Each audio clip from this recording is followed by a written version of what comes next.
अस्सलामुअलैकुम। Face to face with Ayesha Bakhsh में आपको खुशामदीद कहेंगे। शहबाज शरीफ अलसबा परवाज भरना चाहते थे मगर इमिग्रेशन हुक्काम ने रोक लिया। अदालती हुक्म के बावजूद यूं शहबाज शरीफ साहब को रोका जाना मायने खेज है। कहने वाले कह रहे हैं ये रुकावट PTI का सियासी फैसला है। शहबाज शरीफ के रोके जाने का तकाबुल जुल्फ़िकार बुखारी को जाने देने से किया जा रहा है कि दोनों को एयरपोर्ट पर आकर पता चला कि नाम ब्लैक लिस्ट पे मौजूद है।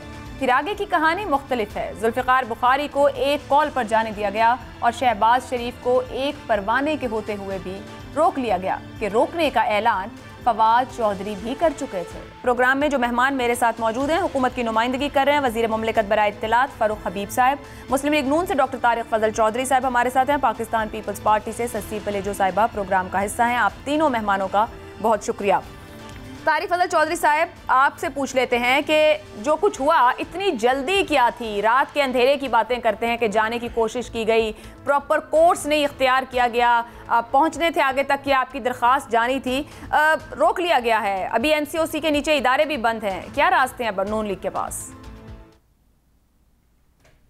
बिस्मिल्लाहिर्रहमानिर्रहीम। देखिए जी,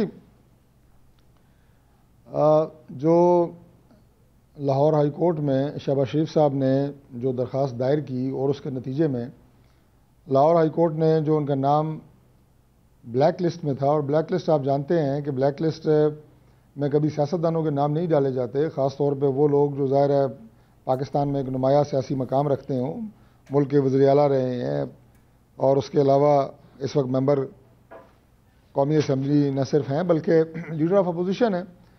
इनके नाम ECL वगैरह में तो होते हैं, ब्लैक लिस्ट में तो आप दहशतगर्दों के और उस तरह के मतलूब लोगों के नाम जो हैं वो डालते हैं। लेकिन बहरहाल ये हुकूमत का अपना एक ज़र्फ़ था, उन्होंने नाम शहबाज शरीफ साहब का ब्लैक लिस्ट में डाला और जब हाई कोर्ट ने अपने फ़ैसले में वो नाम खारिज कर दिया और उसके बाद उस वक्त जब ये फ़ैसला सुनाया जा रहा था FIA के 2 हुक्काम जो हैं वो अदालत में मौजूद थे और उन सब की मौजूदगी में ये सारा फ़ैसला हुआ।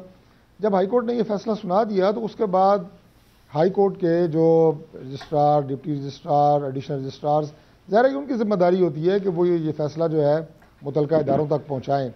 पाकिस्तान के तमाम मीडिया के ऊपर ये फ़ैसला नशर हुआ और जब उनका नाम निकल गया और उन्हें इजाज़त मिल गई मुल्क के बाहर जाने से, तो उस वक्त ये कहना कि जनाब वो रात को जा रहे थे, वो दिन को जा रहे थे, वो मैं भी सुन रहा था किसी ने कहा रात को फ़रार हो रहे थे, बुनियादी तौर पर इस वक्त पाकिस्तान में एक जाली खटपुतली निज़ाम जो है वो मुसल्लत है।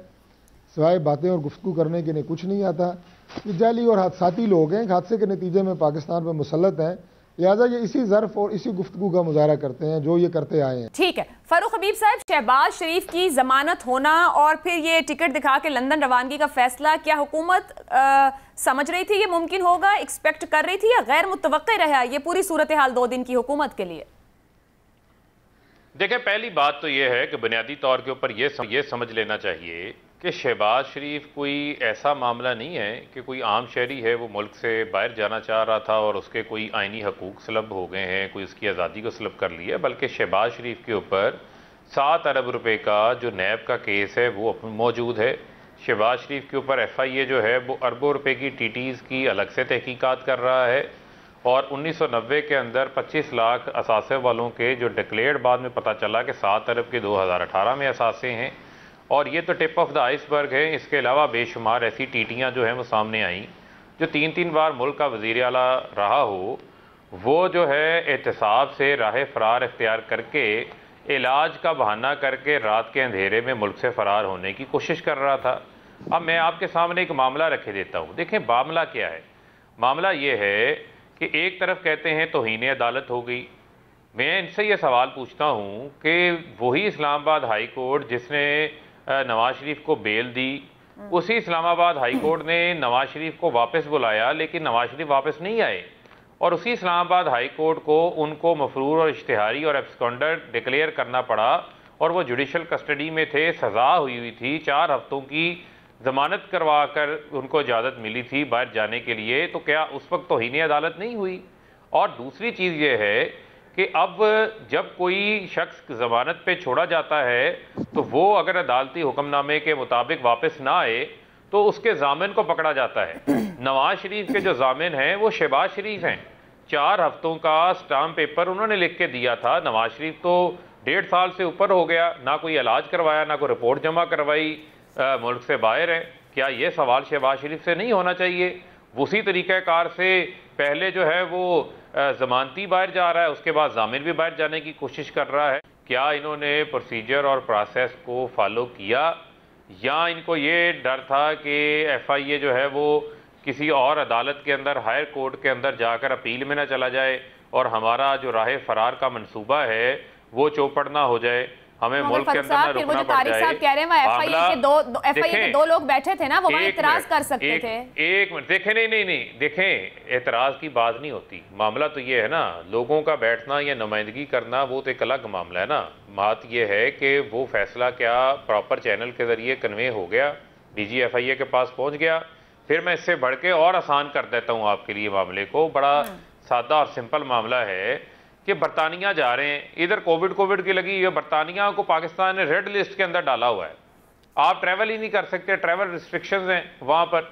लेकिन उसके बावजूद इतनी बेचैनी, इतनी बेताबी वहाँ जाने की कि यहाँ से कतर जाना था, कतर 10 दिन रुक के क्वारंटीन करना था, प्लान क्या है? आप लोगों ने चैलेंज करना है फारूक साहब, आप लोगों ने कोर्ट जाना है, आपने कोर्ट जाना है, इसे चैलेंज करना है, या आपने भी कहना इदारे बंद है, NCOC के नीचे नहीं जा, ईद इनकी कहाँ करवानी है, पाकिस्तान या बाहर? देखें बात यह है कि ये तो इनको फैसला करना पड़ेगा ना। ये कहते हैं जी कि हम अवामी सियासत करते हैं, तो फिर अवामी सियासत करनी है, अवाम की सियासत करनी है, वो तो पाकिस्तान में रह के होगी ना। वो लंदन की ठंडी हवाओं में बैठकर स्काइप के ऊपर नहीं हो सकती। मैं तो हुकूमत के फैसले की बात कर रही हूँ, क्योंकि वो कह रहे हैं हुकूमत तौहीन अदालत कर रही है, हुकूमत सियासी इंतकाम ले रही है, हुकूमत पर प्रोसीजर्स नहीं चल रही है। बात ये है, नहीं देखें बात ये है कि ये जो मर्जी कहते रहें, इनके कहने से जो है वो कोई फर्क नहीं पड़ता। हुकूमत जो है उसको कानून ना समझाएं, कानून को हम समझते हैं, और हम किसी किस्म की जो है, हमने हमेशा अदालतों का एहतराम किया है, और हम किसी किस्म की तौहीन अदालत का ना मुर्तकब होने का हमने को फैसला किया है, ना हमने को सोचा है कभी इस बारे में। ठीक है, लेकिन बुनियादी चीज़ हम इनको कहते हैं ड्यू कोर्स ऑफ प्रोसेस को जो है वो आप फॉलो करें। वो आप फॉलो नहीं करते, पेंट को टाई पहन के आप पहुंच जाते हैं इस तरीके से कि आप पता नहीं इस मुल्क में जो है आप पर कोई कानून नाफिज नहीं होता, आपके ऊपर कोई प्रोसेस नाफिज नहीं होता, किसी प्रोसीजर को आपने नाफिज नहीं करना। FIA का अफसर आपको सैल्यूट मारे और आपको मुल्क से बाहर जाने की इजाजत आप लोग तो और भी बहुत कुछ समझ रहे हैं, मैं आती हूं उधर, लेकिन मजाक उड़ाते हैं। पीपल्स पार्टी को भी देख लें। सस्सी पलेजो साहिबा, क्या मौक़िफ़ है आपकी जमात का? अपोजिशन लीडर को जैसा रोका गया, कुछ मामलात को लेकर या प्रोसीजर्स को लेकर पीपल्स पार्टी को भी एतराज है, मगर कंसर्न्स नून लीग की तरफ भी हैं, तो ये जो कुछ हुआ 2-3 दिन में, इस पर आपकी राय क्या है? शुक्रिया आयशा।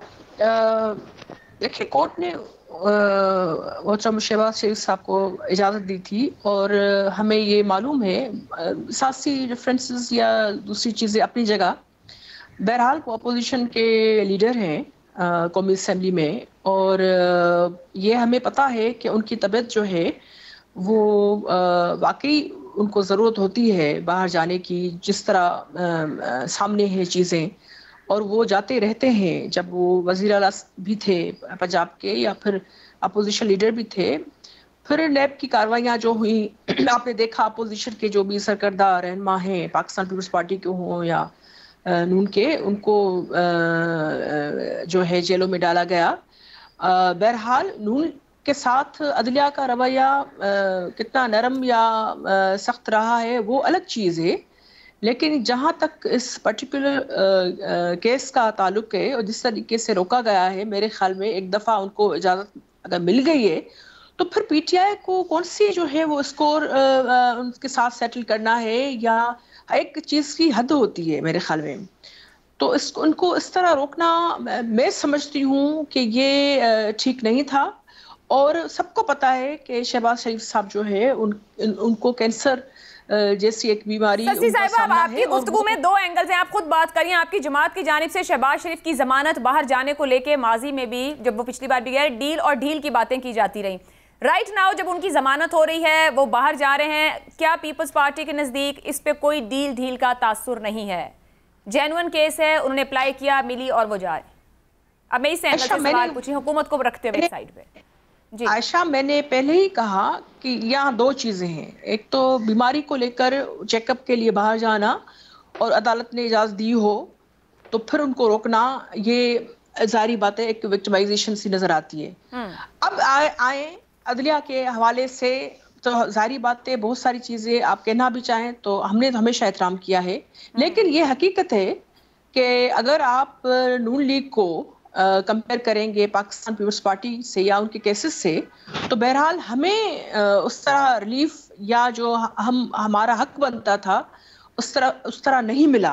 और PMLN जो है इस हवाले से खुश नसीब रही है, और हम तो मुबारकबाद भी हमने दी जब जमानत पे वो रिहा हुए और दूसरे लोग उनके रिहा हुए। हमारे तो खुर्शीद शाह साहब, उनके जवान भतीजे की डेथ हो गई, सिर्फ 1 दिन 1.5 दिन उनको पैरोल पे जो है किया गया, अभी भी कोरोना में है। मुबारकबाद के साथ आपके शक व शुबहात भी तो कायम रहते हैं ना, उनका इजहार भी आप लोग करते हैं। देयर इज अ डिफरेंस ना आयशा, वो तो बहुत ऑब्वियस है ना, वो तो हर कोई देख सकता है। अगर हम तो ऐसे ही हवाई बातें तो नहीं कर रहे, ये हकीकत है कि रिलीफ कहाँ ज्यादा मिल रहा है। ठीक हो गया। तारिक फजल चौधरी साहब, 2 बातें। एक जो फारूक साहब बात कर रहे थे कि आप लोग कहते अपने आप को अवामी सियासतदान है, मगर थोड़ी सी रिलैक्सेशन मिले तो ये तय है नून लीग की क़यादत ने ईद अपने मुल्क में अपने लोगों के दरमियान नहीं करनी। वो जल्दी जानना चाहते हैं इतनी क्या है, अभी कल मिला है, हफ्ता 10 दिन ईद के बाद भी जा सकते हैं। और फिर जो सस्सी साहिबा बात कर रही हैं कि नून लीग को रिलीफ ज्यादा मिलता है और पीपल्स पार्टी सफर ज्यादा करती है, मगर शिकवे फिर भी नून लीग करती है जहां उसको जेन्युइनली भी अदालतों से उस तरह से रिलीफ ना मिलता जिस तरह का वो चाहते हैं। देखिए जी, मैं फ़ारूक हबीब साहब को ये गुजारिश करूंगा कि गलती सरजद हो गई है, आइंदा हम दरख्वास्त लेके पहले फ़ारूक हबीब साहब के पास जाया करेंगे कि आप वज़ीर मुमलिकत हैं, आप इजाज़त दें, अगर आपकी तबीयत पे गराना गुजरे, नाला ना हो आप, तो हम ज़रा बाहर जाना चाहते हैं या कोई भी काम करना चाहते हैं। बल्कि जिस अंदाज से एक वज़ीर लीडर ऑफ अपोजिशन के कपड़ों तक पे तबसरा कर रहा है, तो आइंदा तो मेरा ख्याल है कोई कपड़ों के ब्रांड भी इनसे पूछ के पहनने चाहिए कि जी मैं आज शलवार कमीज़ पहनूं कि मैं पैंट कोट पहनूं। आप अंदाज़ा लगाएं कि पैंट कोट टाई पहन के जा रहे हैं। ये एक वज़ीर कह रहा है, जब लेवल यहाँ तक चला जाए तो हम क्या बात करें और क्या तबसरा करें। यानी आप हुकूमत के वज़रा का मयार देखें कि लीडर ऑफ अपोजिशन के कपड़ों के ऊपर, और चाहे फिर रात को सफ़र करते, रात को फरार होते, भैया पाकिस्तान में फ़्लाइटें रात को बंद कर दें कि जहाज़ पाकिस्तान में नहीं आते। फ़ारूक हबीब साहब कभी रात को उन्होंने ट्रैवल नहीं किया, कहते जी मैं तो रात को कभी पाकिस्तान से बाहर नहीं गया, वो भी फरार था। भाई अब क्या चीज़ें हैं, क्या लोग हैं, क्या गुफ्तगू करते हैं, क्या आप लोगों के स्टैंडर्ड्स हैं यार। मेयार कितना गिर चुका है यार, कोई हद है कि एक शख्स पेंट कोट पहन के आ रहा है जी, पेंट कोट टाई पहन के क्यों आ रहे हैं जी, वो देखे फिर रहे थे। वो खौफ खुदा करें, टेक्निकल बात जो होती है उसमें कोई बात होती है। इसमें अगर आपका एतराज़ इस बात के ऊपर है कि मुतल्लिका महकमों तक मालूमात नहीं पहुँचाई जा सकी, उसमें उन्हें मैसेज किया गया, उन्हें फैक्स किया गया, नहीं पहुँच सकी, वो एक डिबेटेबल बात है। वो कपड़े पहने हुए थे, वो वेस्ट कोट पहने हुए थे, वो क्या पहने हुए थे, इसके ऊपर आप राय देंगे अब। अच्छा, वो जल्दी वाले सवाल पर आ जाए ना कि जल्दी काहे की और ईद क्या पाकिस्तान में मुमकिन है? दूसरी बात ये है जी जी जी मैं आपको अर्ज करता हूँ, शहबाज शरीफ साहब बुनियादी तौर पे कैंसर पेशेंट हैं, यही बात उन्होंने अदालत में लिख के दी। उनके कुछ टेस्ट जो हैं वो होने होते हैं। पिछले दिनों जब वो गिरफ्तार हुए उसमें कोई तातुल पैदा हुआ जिसके लिए वो टेस्ट कराने के लिए जा रहे थे, इससे पहले भी गए, वापस आए। दूसरी बात मुझे आप ये बताएं कि जो ये कह रहे हैं कि उनके खिलाफ मुकदमात हैं, 7 अरब इतने हैं, फ़लाँ अरब इतने हैं, तो जितनी तफसील से ये सारा मामला वज़ीर मुमलिकत साहब के पास है, मैं तो हुकूमत से गुजारिश करूँगा कि चेयरमैन नैब इन्हें होना चाहिए, क्योंकि नैब से ज़्यादा मालूमात तो ये रखते हैं। अगर ये मालूमात नैब के पास है, फारूक हबीब साहब के लिए, वो इलेक्टेड मेंबर हैं, खुश हैं तो जी मैं ज़ाहिर है, मतलब देखें ना, इतनी अच्छी उनके पास मालूमात है, इतनी डिटेल में ये मालूमात, चूँकि नैब के पास नहीं है, FIA के पास नहीं है, और अगर हैं तो वो ये मालूमात मुतल्लिका अदालतों तक क्यों नहीं पहुँचाते, अपने पास क्यों रखी हुई हैं? अगर पहुँचाते हैं तो फिर ज़मानतें क्यों मिलती हैं? भाई जब आपके नैब के वकला अदालतों में जाते हैं, वहाँ वो खसियानी बिल्ली बन जाते हैं, वहाँ उनके पास कोई सबूत नहीं होते, वहाँ उनके पास कोई चीज़ें नहीं होती। ये जो सारी गुफ्तगू है जो आपने फरमाई है, आप ये टीटियाँ मीटियाँ करके ख़ुद वज़ीर बन गए हैं, आपके जितने लोग जितनी बड़ी बड़ी गालियाँ देते हैं उन्हें आला मनसब इस गवर्नमेंट में अता किए जाते हैं। ये आपका मयार है इस हुकूमत का। इमरान खान साहब की इस कठपुतली हुकूमत का मयार ये है कि जो जितनी बदज़बानी बदकलामी करेगा उतना आला मनसब पाएगा। तो ये सारी, मैं सिर्फ ये बात करने का मकसद ये फ़ारूक हबीब की तरफ इशारा नहीं है, मकसद सिर्फ ये है कि ये टीटियां मीटियां पीटियां ये सारी टॉक शो की जीनत बनाने के लिए हुकूमत कहती है। तारिक साहब, अगर सब कुछ इतना ही जीरो है, कुछ भी ठीक नहीं, तो फिर आप लोग चैलेंज कर देना इनको, तो इज्जत के नोटिस चले जाने चाहिए हुकूमती वज़रा को, अगर वो ऐसे कर रहे हैं ना। देखिए आयशा, चैलेंज तो कर रहे हैं, चैलेंज के नतीजे में ही तो आपको जमानत मिली है, चैलेंज के नतीजे में ही तो आज तक आपको कोई सजा नहीं हुई, चैलेंज के नतीजे में ही तो आज तक आपके खिलाफ कोई डिग्री नहीं हुई। ये 7 अरब रुपए की डिग्री कह रहे हैं। मुझे उस दिन इनके दोस्त ने कहा था कि जनाब एक प्रोग्राम है कि नवाज शरीफ के खिलाफ 7 अरब रुपए पेंडिंग है जो उन्होंने अदा करना है। मैंने कहा था कि नवाज शरीफ के खिलाफ अगर 7 अरब की डिग्री किसी अदालत ने दी है, वो 7 अरब रुपया मैं दूंगा, छोड़ें आप नवाज शरीफ से वसूल करने को। शहबाज शरीफ के खिलाफ अगर किसी ने 7 अरब रुपए की डिग्री दी है, वो मैं दूंगा। मैं आपके प्रोग्राम में कह रहा हूँ और दावे से कह रहा हूँ कि वो मैं दूंगा। ये इल्ज़ाम लगाने, ये यहाँ पे आके ऐसे बचगाना गुफ्तगू करनी, ये तो सारे कर लेते हैं। चले, मुझे एक ब्रेक लेनी है। आधा सवाल आपकी तरफ रह गया अदालती रिलीफ वाला, और फारूक साहब से जानेंगे कि फिर अदालतों में ये मामला क्यों नहीं साबित हो रहे। एक छोटे से ब्रेक। प्रोग्राम में आपको एक बार फिर खुशामदीद कहेंगे। फारूक साहब, ब्रेक से पहले तारिक साहब बात तो ठीक कर रहे थे। शहबाज शरीफ साहब आपके दौर में 2 बार जेल चले गए, 3 साल से मामला ऐसे ही हैं, कन्विक्ट वो नहीं अब तक हो सके हैं, रेफरेंस से आगे बात नहीं जाती। आपका केस कमजोर नहीं हो रहा है? देखिए, बात यह है कि ये इतना सादा मामला नहीं है जितने सादा मामला इन्होंने बयान करने की कोशिश की है। मामला तो ये है कि शहबाज शरीफ साहब के साहबजादे सलमान शहबाज हैं। अगर कोई मामला नहीं है तो वो मुल्क से क्यों फरार हैं? क्यों उनके दामाद जो हैं अली इमरान हैं वो मुल्क से फरार हैं? और भाई यहाँ पर तो सबूत इस तरह है, मुझे चेयरमैन नैब ना लगाएं, जो मौजूदा चेयरमैन नैब है उसको उसका काम करने देना। आप उसको भी आप काम करने नहीं देते। आपका तो काम ये है कि जब एहतसाब हो तो उसके ऊपर शोर मचा दो कि हमारे खिलाफ इंतकाम हो रहा है।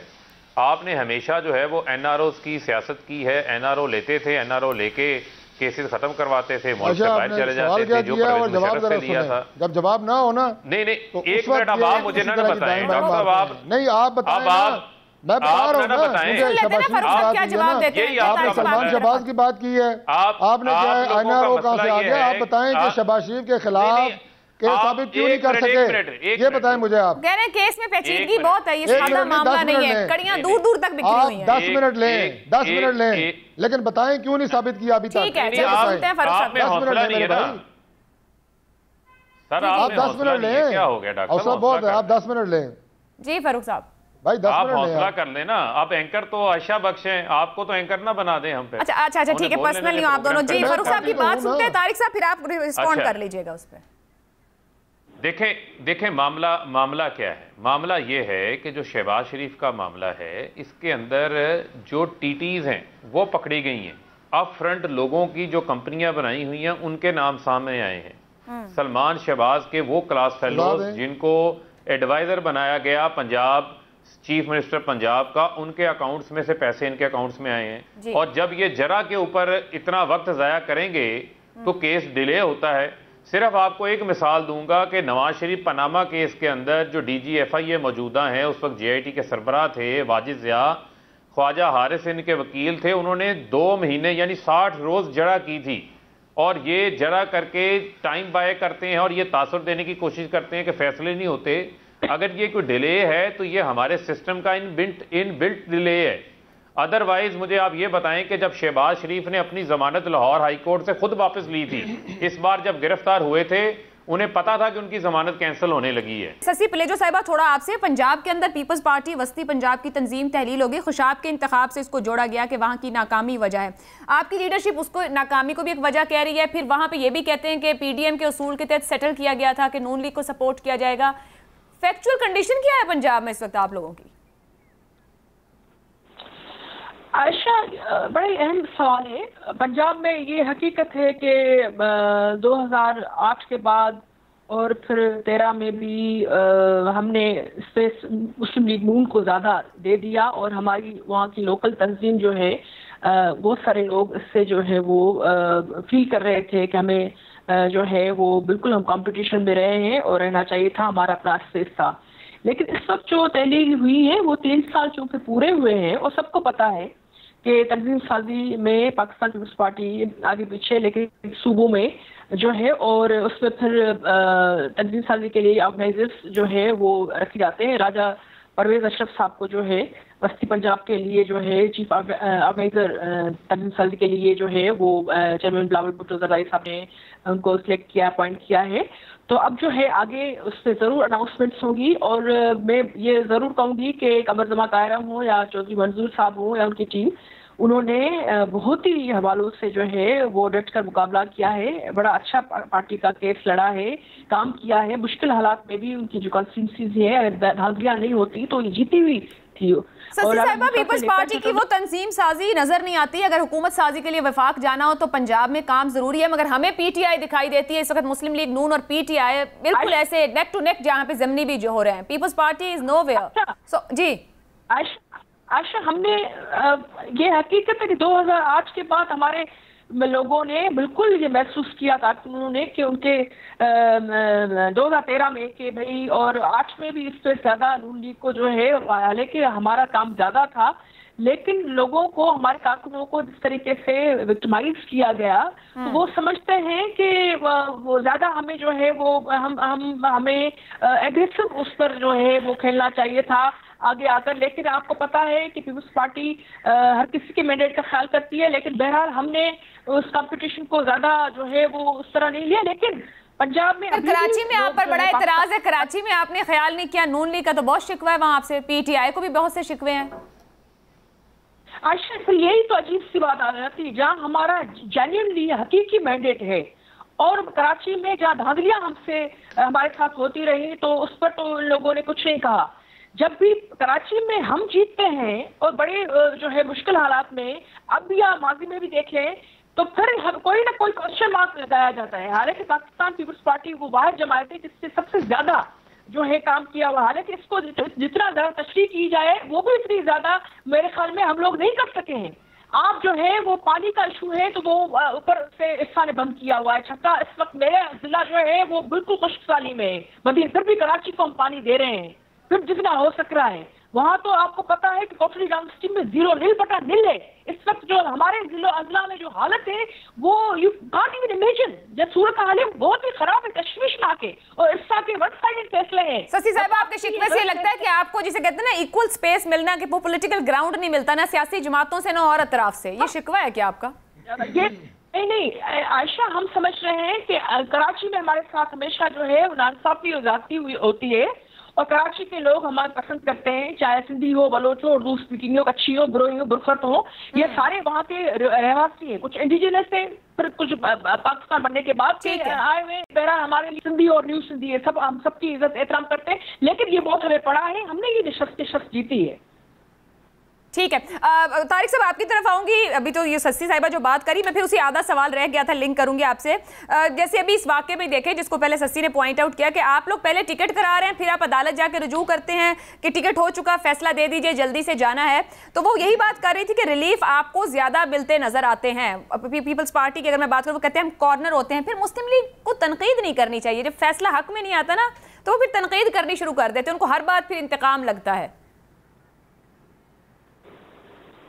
देखिए, खैर ऐसी तो कोई बात नहीं है कि दो जमातों के अंदर को किसी तरह की रेस लगी हुई है कि एक जमात को रिलीफ ज़्यादा देना है और पाकिस्तान पीपल्स पार्टी को रिलीफ कम देना है। ऐसा बिल्कुल भी नहीं है। केस टू केस बेसिस के ऊपर फैसले होते हैं और केस टू केस बेसिस के ऊपर फैसलों के ऊपर आपको और आपसे मुराद मेरी हम भी हैं और पाकिस्तान का हर शहरी है, उसे अपना तबसरा करने का हक भी है और तबसरा करने के साथ साथ उस फैसले के ख़िलाफ़ उससे बड़ी अदालत में वो रुजू भी कर सकता है अगर उसे वो समझता है कि मेरे साथ इस फैसले में इंसाफ नहीं हुआ। माज़रत तारिक साहब, लेकिन परसेप्शन, फील या इंप्रेशन ये मैटर तो करता है ना सर। अब आ जाते हैं इंप्रेशन पे। फरूक हबीब साहब भी अभी कह रहे थे कि मैं क्या नवाज शरीफ को सजाएं नहीं हुई, तो जिस जज ने नवाज शरीफ को सजाएं दी उन्होंने किया गया, उन्होंने जाके नवाज शरीफ से माफ़ी नहीं मांगी। उन्होंने कहा नहीं कि मुझ पर फ़लाँ तरफ से प्रेशर था और मैं बहुत बड़े अपने ज़मीर के बोझ तले दबा हुआ हूँ। क्या ये बात फ़रूक हबीब साहब ने नहीं सुनी? तो ये बच्चा किसको बना रहे हैं? क्या पाकिस्तान की अदालतों को आज नहीं पता कि मोहम्मद बशीर साहब की जो अदालत है तो वो वीडियो उसमें कौन कौन सा दबाया करते क्या थे? हो गया आपको? जो वीडियोस बनाई गई थी तो बात तो वही कर रहे थे, वीडियो सामने नहीं आई, इंकशाफ हुआ है। वीडियो क्यों नहीं सामने आई फरूक हबीब साहब? आपने वो जो वीडियोस बना के उसे ब्लैकमेल करके आपने इंकशाफ करवा लिया। मैं आपको वो सारी वीडियोस भेजूंगा जिसमें उन्होंने ये इकरार किया कि जनाब मेरे साथ ये मामलात थे, मेरे साथ प्रेशर थे जिसकी वजह से मैंने फैसले किए। तो वो वीडियो आप ले जाए इस्लामाबाद हाई कोर्ट में जमा करवा दें। आज तक आपने किसी कोर्ट ऑफ लॉ में जमा नहीं करवाई। मजीद आपको दे रहे हैं फारूक साहब, जग हंसाई होगी क्योंकि सबको पता है कि एहतसाब अदालत के जजेस के साथ नहीं वो कोर्ट ऑफ लॉ में जमा करवाए ना, वो सब्सटेंशियल एविडेंस ये उसको समझते हैं तो कोर्ट ऑफ लॉ में जमा करवाएं। क्यों नहीं करवाया? तो मैं आपको भेजूंगा ना, आपकी तसल्ली पहले कराऊंगा, आपकी तसल्ली कराऊंगा। आप मेरी तसल्ली ना करवाएं, आप अपनी तसल्ली के लिए रखें। जरूरी है ना, आपको ज्यादा जज्बात में, आप बहुत जज्बात में, आपकी तसल्ली का कोई मसला वीडियोस आपको दूंगा। उसके बाद जो है ना फिर हम इंशाल्लाह दूसरे जो फोरम है वहां पे वो दी भी गई हैं। वो हमारी जो इस वक्त इस्लामाबाद हाई कोर्ट है उसमें वो रिकॉर्ड दिया गया है, पेंडिंग अभी तक उन पर कोई फैसले नहीं हुए।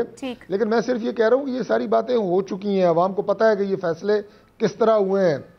अवाम को पता है कि, और ये आप बताएं अभी जो सुप्रीम कोर्ट का फैसला हुआ है उसमें सुप्रीम कोर्ट ने क्या कहा है? अच्छा, कि जनाब अगर किसी ने गलती से अपनी कोई प्रॉपर्टी नहीं बताई तो आप उसे ताहयात नाअहल नहीं कर सकते। और नवाज शरीफ के अकाउंट में वो तनख्वाह आई भी नहीं, आ सकती थी, उस पे मुल्क के वज़ीर आज़म को आपने ताहयात नाअहल कर दिया। एक ब्रेक लेते हैं, ब्रेक के बाद गुफ्तगू का सिलसिला आगे बढ़ाएंगे। प्रोग्राम में एक बार फिर खुशामदीद। फारूक साहब अगर आप कमेंट करना चाहें तो तारिक साहब को कर लीजिएगा। क्या शहबाज शरीफ साहब को जाने की इजाज़त हतमी मिलेगी? आप चैलेंज करेंगे कमेंट इसको हल्का सा। और फिर एक पेरी अर्बन जो प्रोजेक्ट है हाउसिंग का, इसका इफ्तिताह किया गया है, तो किसी एक वादे की तकमील की तरफ कहा जा सकता है कि वो जो 50 लाख घर थे कामयाबी से हुकूमत बढ़ना शुरू हो गई है?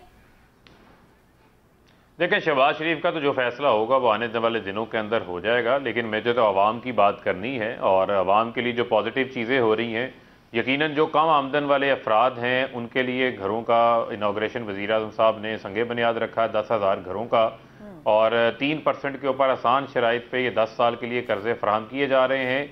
10,000 रुपया माहाना किस्त होगी। और आप देखें लाहौर जैसे शहर के अंदर 3.5 लाख रुपये मरले का जो 14 लाख रुपए के अंदर घर किस जगह के ऊपर मिलता है। सारी ज़िंदगी लोग किराए के मकानों में जो है वो रहते हैं, ना उनकी छत अपनी होती है ना ज़मीन अपनी होती है। वो अब अपने घर के मालिक बन सकेंगे। और आपके इल्म में है कि पाकिस्तान के अंदर और ख़ास तौर पे पंजाब में 68% ऐसे लोग हैं जो कम आमदन वाले लोग हैं, लेकिन उनके लिए सिर्फ 1% घर बनते हैं, और 52% घर जो हैं उन लोगों के लिए भरते हैं जिनके पास आमदन के ज़राए ज़्यादा हैं। तो वज़ीर आज़म साहब के दिल में ये एहसास है आम आदमी के लिए, और इसमें ना सिर्फ गवर्नमेंट सेक्टर में काम शुरू किया गया है बल्कि प्राइवेट सेक्टर को भी लो कास्टिंग के अंदर इनकरेज किया जा रहा है। 3 लाख रुपया फ़ी घर जो है वो हुकूमत नया पाकिस्तान हाउसिंग के अंडर सब्सिडी जो है वो फराहम कर रही है। और फोरक्लोजर लॉज भी पास हो चुके हैं। पाकिस्तान के अंदर एक बहुत बड़ी मॉर्गेज मार्केट क्रिएट हो चुकी है जो आज से पहले किसी हुक्मरान को तौफीक नहीं हुई। इसका क्रेडिट वज़ीर आज़म इमरान खान को जाता है। आम आदमी का अपना घर ख्वाब जो है वो अब जो है हर सूरत इंशाल्लाह पूरा होगा, तकमील तक पहुंचेगा। और ये मंसूबा जो शुरू किया गया है ये भी विद इन 1 ईयर जो है वो मुकम्मल हो जाएगा। और अब ऐसा निज़ाम बना दिया गया है कि अब एक वक्त में जो है वो लाखों घरों के ऊपर तामीर का काम स्टार्ट हो सकता है, जो कि हुकूमती सतह पे भी होगा, प्राइवेट सेक्टर की सतह पे भी होगा। और एक फिगर आपके साथ शेयर करता चलूँ, अभी तक बैंक्स को 60 अरब रुपए की जो घरों के लिए कंस्ट्रक्शन सेक्टर के लिए दरखास्तें आई हैं, जिसमें से 20 अरब रुपए के जो लोन हैं उन्होंने अप्रूव कर दिए हैं। मैं कमेंट चाहूंगी हुकूमत और मैं तारिक साहब से भी इस पे मुख्तसर कमेंट कि जाहिर बात है जब इतने बड़े प्रोजेक्ट्स आ रहे हैं तो फिर नौकरियां भी आएंगी। अगर लाखों घर आ रहे हैं तो करोड़ों नौकरियां। ससी साहिबा आयशा, मुख्तसर ये है कि आज ही चेयरमैन बिलावल भुट्टो जरदारी साहब ने जो आदाद शुमार दिए हैं महंगाई के हवाले से, मुआशी हवाले से, इस हुकूमत ने, पीटीआई की हुकूमत ने बिल्कुल तबाह कर दिया है। आप देखें कि 33 अरब डॉलर्स यानी मकरूज मुल्क, और उसमें जो है आपका हर शहरी 2.25 लाख रुपए का जो है मकरूज हो।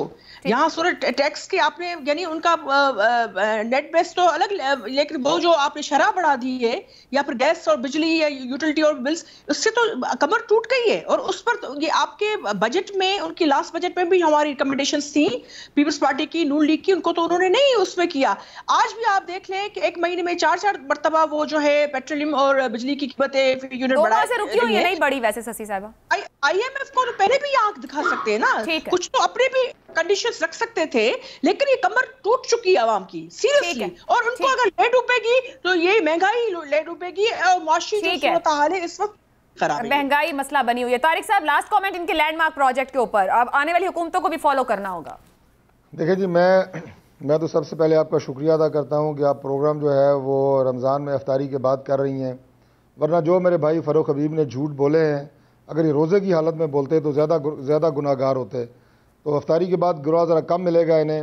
50 लाख घर, 1 करोड़। तारिक फजल चौधरी साहब, आपका बड़ा हमारा एक एहतराम का रिश्ता है, हम एक मेरे भाई मैंने झूठा शुक्रिया अदा कहेंगे, अच्छी बात है। तो भाई मैं नहीं सर, ऐसी यार बातें मैं ना किया हुकूमती करें, प्रोजेक्ट्स के हवाले से कह रहा हूँ, हुकूमती सर, प्रोजेक्ट के आप हवाले से सीरियसली ले रहे हैं हबीब साहब की फैक्ट्स को। कोई हुकूमती प्रोजेक्ट नहीं है सर। आप ये सारे हुकूमती प्रोजेक्ट सर, आप कम आमदन वाले नहीं, आपके ऊपर अल्लाह का काफी फजल है, लिहाजा भाई आपको मेरी बात एहसास सुने नहीं ना, है कि मैं इससे आम आपने आदमी को प्रोजेक्ट कितना नहीं फायदा है, होगा। मेरे भाई मैं कोई ये प्रोजेक्ट आपने अनाउंस नहीं किए, मैं आपकी ज़ात की बात नहीं कर रहा, मैं हुकूमती प्रोजेक्ट्स की बात कर रहा हूँ कि ये सब झूठ है। 3 साल हो गए हैं, कितने घर बने हैं, कितनी नौकरियां दी हैं। वोडा साहब ने 2 साल पहले कहा था कि 1 हफ्ते की बात है पाकिस्तान में बेरोजगार सारे ख़त्म हो जाएंगे। ये सारी कहानियाँ आप लोगों की हैं ना, मेरी तो नहीं है। जो रेट्स हैं वो आपके हैं, महंगाई आप लोगों की दी हुई है, और ख़ास तौर पे वो लोग जो मिसमैनेजमेंट की वजह से आप लोग महंगाई कर चुके हैं, वो सारी बातें आप लोगों ने की हुई हैं। मैं तो इसलिए कह रहा हूँ कि हुकूमती जितने भी प्रोजेक्ट्स के वादे हैं वो सारे झूठ हैं, अवाम जान चुके हैं उन्हें। हुकूमत कोशिश कर रही है कि लोगों को रिलीफ दिया जा सके, ऑपोजिशन समझती है कि नहीं, अवाम दबे हुए हैं महंगाई के नीचे, फैसला अवाम ही करेंगे। मुझे प्रोग्राम से इजाजत दीजिए, मेहमानों का शुक्रिया, अल्लाह हाफ़िज़।